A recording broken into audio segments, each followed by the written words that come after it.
there folks, it's been a great year for video games. You've had a lot of good modern stuff, you had got a lot of good retro stuff, so for my last video of the year, I just wanted to go ahead and tell you guys what I think the best and the worst and the most disappointing and the most surprising games of the year are. So, here we go.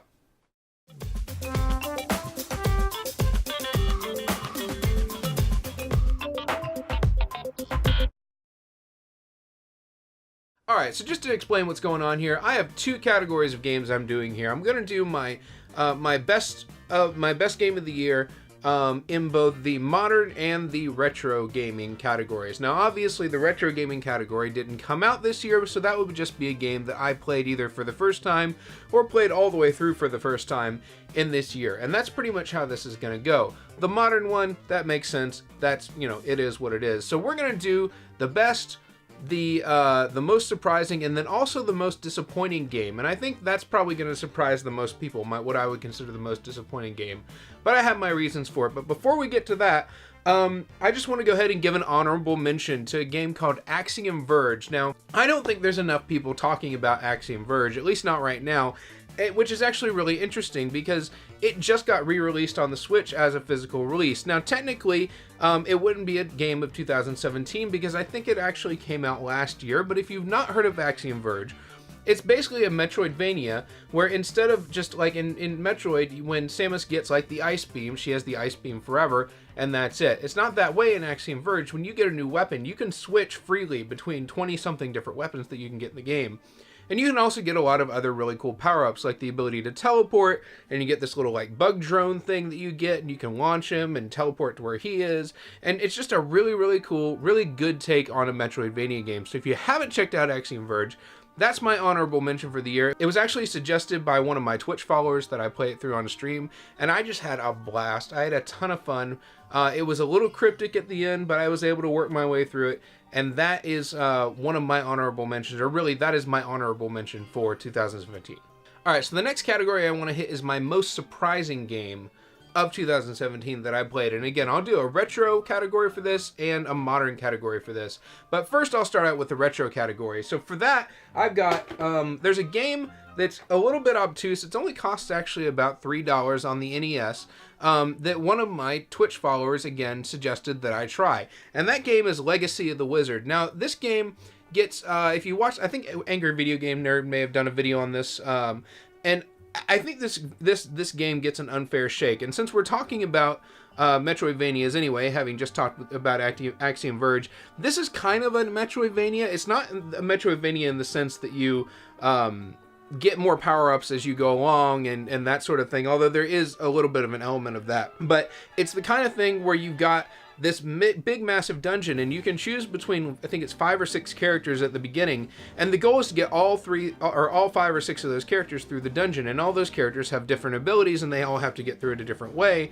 But what frustrates a lot of people about this game, and it's a lot like other games from that era, is that it doesn't really hold your hand that much. And actually, I didn't actually beat it because there's quite a bit of experimentation that you would have to do this. Another game that actually is kind of like that is Milan's Secret Castle, and a lot of people don't like it for the same reason. It's a good game, but it doesn't really have a lot of hints in it, so you really just kind of have to peck at walls until you figure out what to do. Now that said, the gameplay was great on this thing. The controls were really tight. The music is awesome. And I was just really, really surprised at how good this is considering how many bad reviews it seems to get online. I don't think it's deserved, so if you haven't checked out Legacy of the Wizard, like I said, it's only like $3. Definitely check it out. Funny thing about this is I actually have bought this game 3 times, and on the third one I finally got a working copy. But this is my copy of Legacy of the Wizard. It works. It's good to go. Get a hold of it if you can. It's like $3-4, totally worth the money. And for my modern pick for most surprising game of 2017, you may have heard me talk about this one a couple of videos ago because I got a bunch of Switch games on Black Friday, and one of those was Mario & Rabbids. And I gotta say, this is actually my favorite Switch game that I have, and I have pretty much all the major releases at this point in the Switch's library, but this one was a huge surprise to me. I mean, it's Ubisoft, it's Rabbids. I didn't expect something amazing, and I know a lot of people have said some really good things about this game, so I don't know that there's much about it that hasn't been said yet. I do have to say, I absolutely love the music of this game. If you like music, the music from like Banjo-Kazooie or like Let's see, what's another good one? Banjo-Kazooie, Banjo-Tooie, those old rare like collectathon games. That's what this music reminds me of. It's the kind of stuff that you just kind of hum. It changes with the environment. That's one thing that I don't think people have really given this enough credit for, is the music is really, really, really good in this game. And it's just a lot of fun. It's super creative. I mean, they figured out a way to make the Rabbids charming. I'm not sure how that works, but there's all these little Easter eggs in the game. It's just clear that there was just a ton of love and time and attention that was put into this game. So if you haven't checked it out, I mean, I've seen it anywhere from $30, $40. You can find this thing not full price, but it's worth paying full price even if you have to do that. But again, I think you can probably find it for $40 or so. So if you do, definitely pick it up. Mario and Rabbids Kingdom Battle is my most surprising modern game of 2017. All right, so before I do my best game of 2017, I need to do my most disappointing game, and I know I'm probably gonna get some flack for this, and I'm prepared for that, but I will stand by my argument. My pick for most disappointing game of 2017 is actually Super Mario Odyssey, and this pains me to say, because I absolutely love 3D Mario games. I wait. Like, as soon as one comes out, I play the crap out of it and then finish it as fast as I can, and then wait years for the next one. And these are the kind of games that I will get on launch day forever until the day I die. So I am a huge Mario fan. I'm a huge Nintendo fan. But this one, maybe I read a couple too many reviews. Maybe my expectations were too high. But I just wasn't that impressed by it. And there's a few reasons for that. One of the big ones is that I feel like a lot of the moons in the game are just kind of scattered everywhere without really a whole lot of forethought. I feel like they put in 880 moons, or I think that's the number that there are. I've only got like 600 of them so far.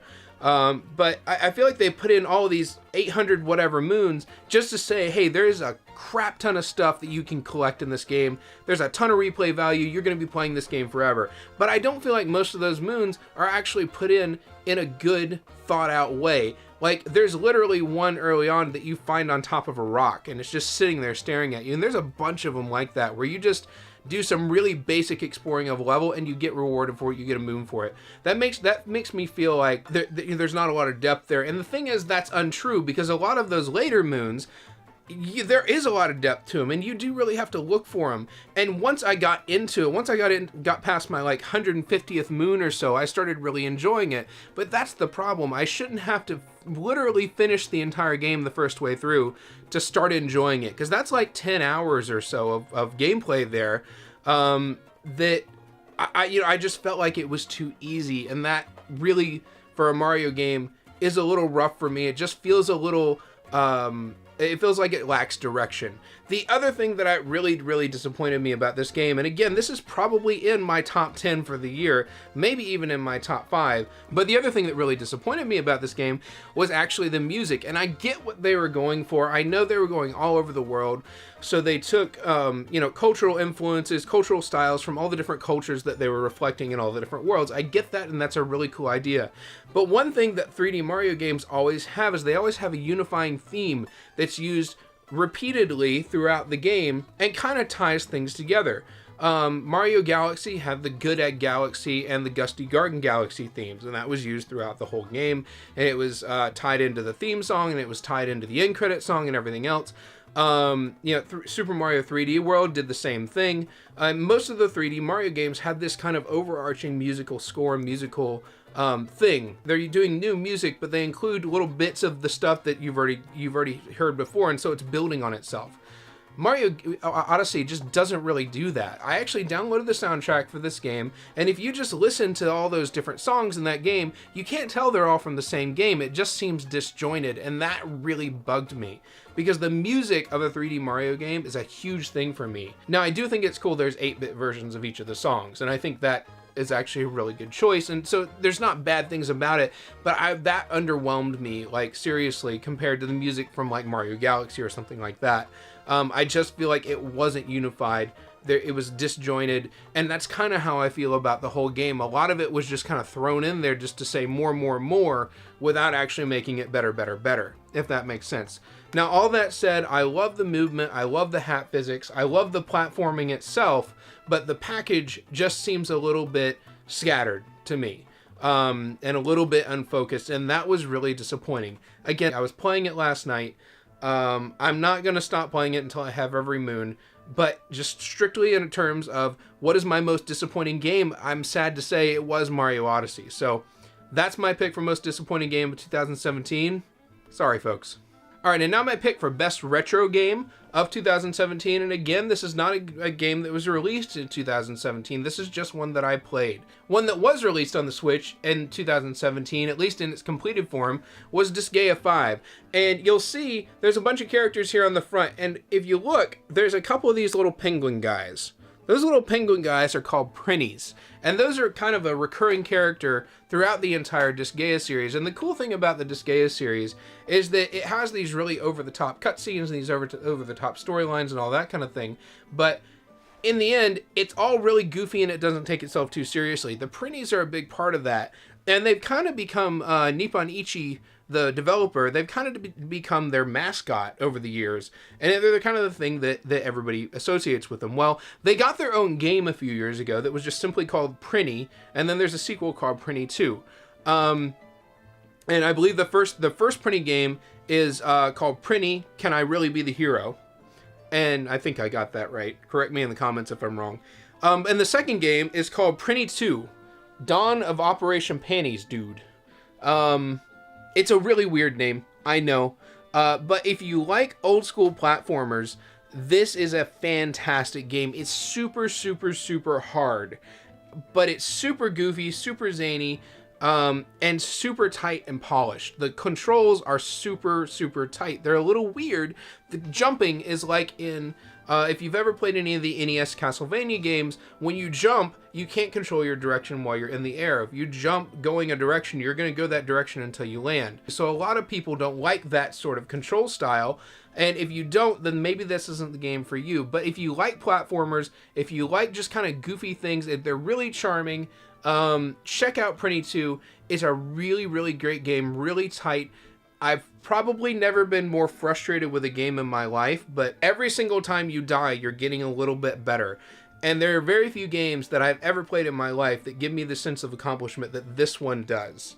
Now, you'll notice that this is a bare disc. This is actually a pretty hard game to find complete in box. It's actually not that expensive. It only runs between $20 and $40, depending on what all's in that case. But the actual game itself is really tough to find in retro game stores. So I picked up the second one. I don't even have the first one. I own it digitally on my Vita. And it is worth noting. You can get both of these on the Vita right now. But I own it digitally on my Vita. If I ever come across physical copies of these games, I will get them right away. Because I want to have these games in my collection complete, and then I'll probably just sell this one off. But if you ever run into it, definitely a game to pick up. Not that expensive, and super fun. So my pick for retro game of the year, we got Prinny 2, Dawn of Operation Panties, dude. All right, in my last game, my pick for game of the year, and this is currently released modern game, is one that might surprise some people. Obviously, Mario Odyssey is not going to be that, and I know that's going to be a lot of people. And I'm going to go ahead and spoil it. Zelda's not on that list either.